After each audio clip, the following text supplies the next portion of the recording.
Hello, everybody. So this is Relocating, right? And my name is Tuluala Desomi. I'm back to help you again with your relocation journey. But guess what? Today, I particularly want to talk about something that really means so much to me, especially after a flight I had very recently.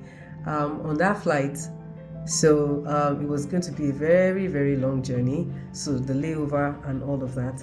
So, but I noticed that traveling from Africa to where I was going, I noticed that there were so many elderly people on that flight. I could say, honestly, average maybe 60% of Africans that were on that flight, were actually elderly people. And I was excited because for me, it just felt like, oh, they're going to see their loved ones, going to see their children, their grandchildren. So I guess that was really going to be a very good one, right? But the the issue was I started noticing a few lapses and all that, and I decided that I was going to talk about this on relocating, right? I'm not going to take much of your time, but trust me, this is going to help you if you have aging parents or aged parents that you like to bring over, to you wherever you are outside of the country. If you're going to bring them in, then you need to listen to this. If you also have friends that you feel bring their parents in or would like to bring their parents in subsequently, because I know that some of you just jackpot, right? Yeah, and I know that your parents would like to come over. You would also like to bring them over, because I know some of you've made up your minds you're not coming back home, right? I know. So we'll talk about that some other time. But at least for today, I'm going to be talking about how to help your parents travel, or bring them safely or comfortably in to your own space. Okay, so I'm talking about traveling from Nigeria to places like the UK, any parts of Europe, and particularly the ones that go even farther, like the Australia, the Canada, and those far ends of the world. So let's talk about it one after the other. So how do we get them to be comfortable on this journey? Okay, because for some of them it's their first time. Even if it's not the first time, trust me, this will also help. Number one, I think you should get them some assistance in these ways to make their journey easy. If you can afford to get a paid assistance, it would be awesome, honestly.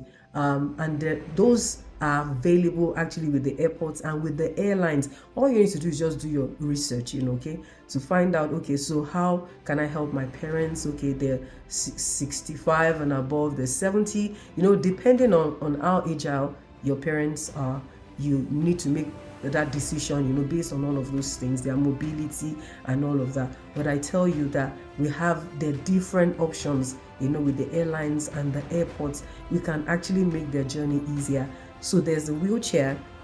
For instance, if you know that maybe already they're slowing down with their mobility, maybe arthritis or whatever, you can always make do with wheelchair. It will always be an awesome alternative for them, to them trying to go on their their walking sticks. All right, because sometimes they have to walk a long distance from the arrival all the way to where you're picking them up from, and more so if they're going to be having a layover and they're going to take another flight. In fact, at that point, I think it will be most beautiful. Their hearts will be blessing you if you can get them the wheelchair. All right, it doesn't mean they can't work or anything. It's just that you're helping to make them comfortable. Even if you have parents who are at that point where they're like, no, because I know how stubborn our parents could get sometimes. They're like, there's nothing wrong with my feet, and I can walk. You tell them, mommy, hey, you'll be grateful for this. So, as in, if I get you that wheelchair, that person who's handling the wheelchair is also ensuring that they get safely to their destination. So all those things about bothering about the escalators and all of those things that they have to go through, they don't have to go through all of that. So that's a good one. Then next one, I want to talk about discouraging heavy hand luggages. This one, we saw it. Okay, in fact, I had to help, and you know how it could be a bit difficult to help people you don't know, but my godly African mind could not handle not helping. Okay, so there was this grandpa, this grandma, they just had to help them. They were carrying too many things. So that was too clumsy. You need to discourage that as much as possible. They should travel light, okay? So the hand luggage, very light. Whatever needs to be carried should just be, on those luggages that they've already given them the chance, to bring in the 23 kgs and all of that. But, they should travel light with their hand luggages.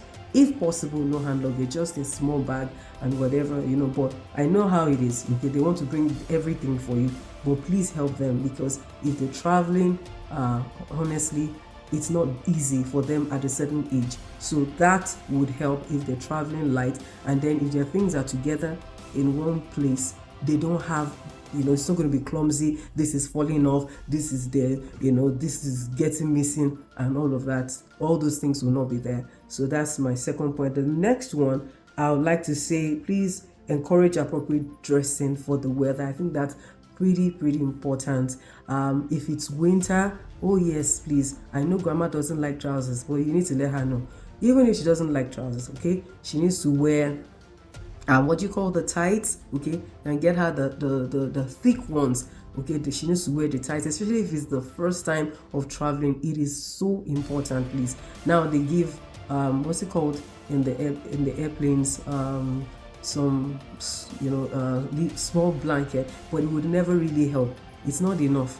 You need to explain that to your parents or your elderly people that you're bringing in, and to let them know, please, you need to be well covered. It's cold, it gets cold, sometimes in the airports, sometimes in the airplanes, and then landing wherever they're going to, depending on the weather. If they need to be appropriately dressed, please let them be. The sweaters, the trousers, if need be, whatever it is that will keep them warm will be in order. Please, let's do that. Okay. Then number 4 also is that if there's a long layover, this one is important to say, like 5 hours and above, you need to plan a resting place for them. It is so important.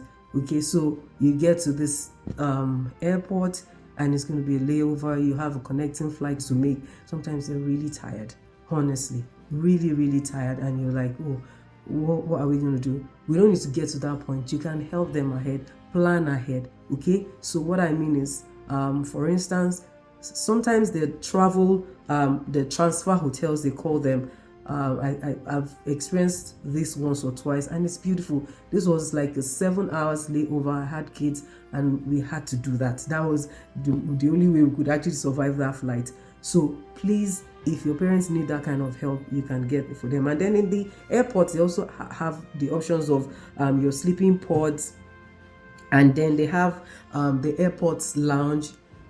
But if those things are too expensive, honestly, there are places like, for instance, in Heathrow, I know that they're designated resting areas. So like, it's like a public space, but they get to stretch their feet.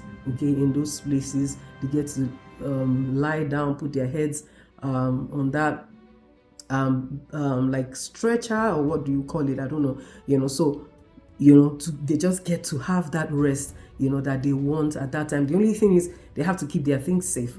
Okay, that's one of the reasons, again, why they shouldn't have too many valuable things, in that bag or in that box, and it shouldn't be too heavy. It should just be something very light and all that. But that would be a good one. They can rest, at that point, and their souls will be refreshed by the time it's time for the next flight. Okay, so they can get up and go, and they're renewed for the next flight. And then, of course, let me talk about snacking or sandwiches or stuff. So 2 reasons for this conversation. Number 1, there are times that, if for instance, if it's the first time, most of the time they don't like the food they're being served. Oh yeah, they don't like the food they're being served on the plane, because it feels like, what, so what that means is, if they don't like it, they may not eat. So that means they're not eating for 6 hours or 7 hours, in whatever case or number of hours they're traveling for. And I don't think that's nice. So if it's their first time, whether it's their first time or the second time or subsequent times, you could ask, grandma, grandpa, would you like for me to pack something extra?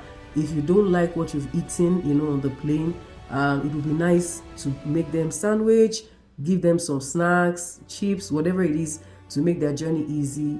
And then for tea, you could actually get them a flask, a small flask.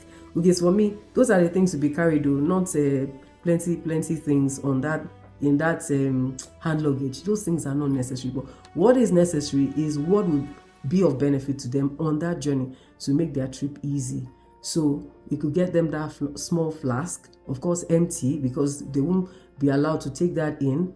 But on the plane, it comes in handy. They could talk to the airline staff or to the hostesses asking for hot water.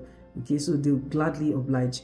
And then they have their tea, small sachets of tea or tea bags or milk, whatever the case is, in their own personal bags that they could take. All right, and it keeps them warm on that journey. And they could, it's just beautiful. I tell you that if you could do that, some little extra things to just ensure that your parents are fine. And finally, please help them to understand the trip. This one is very important. Sometimes they have no idea how far the journey is, how long it's going to take to get there.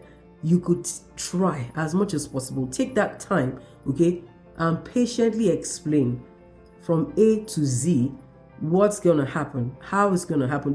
Don't leave them to find out by themselves how it's going to go. Please don't do that. Please don't do that. Explain, okay, this is the time you're traveling.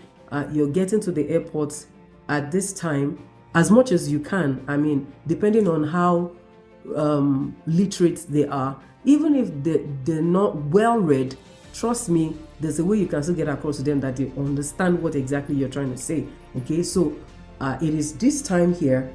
By the time you get to this location, it will be this time in Nigeria. It will be that time. You just explain to them in ways that you possibly can.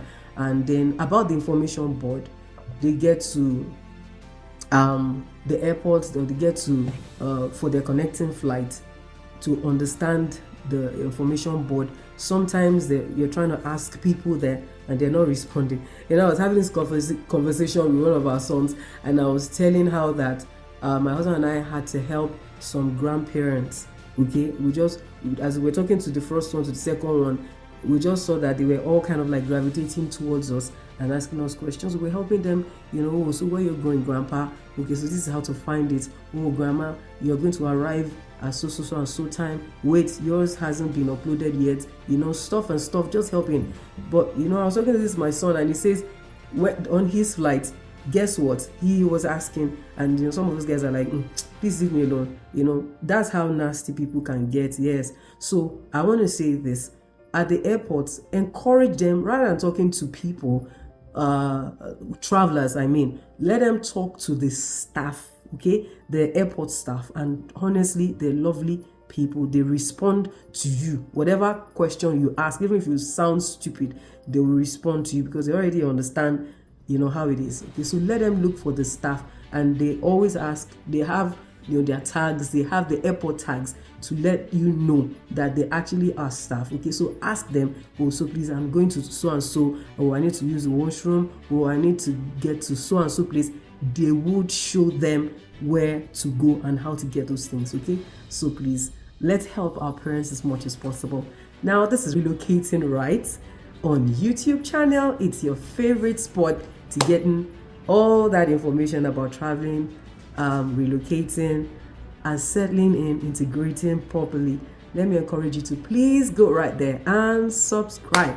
The button is right in front of you. Just click, and share. Invite your friends to see what is going on here. I promise you, in the next few weeks, some amazing stories are coming up that will bless you tremendously. See you later. Bye.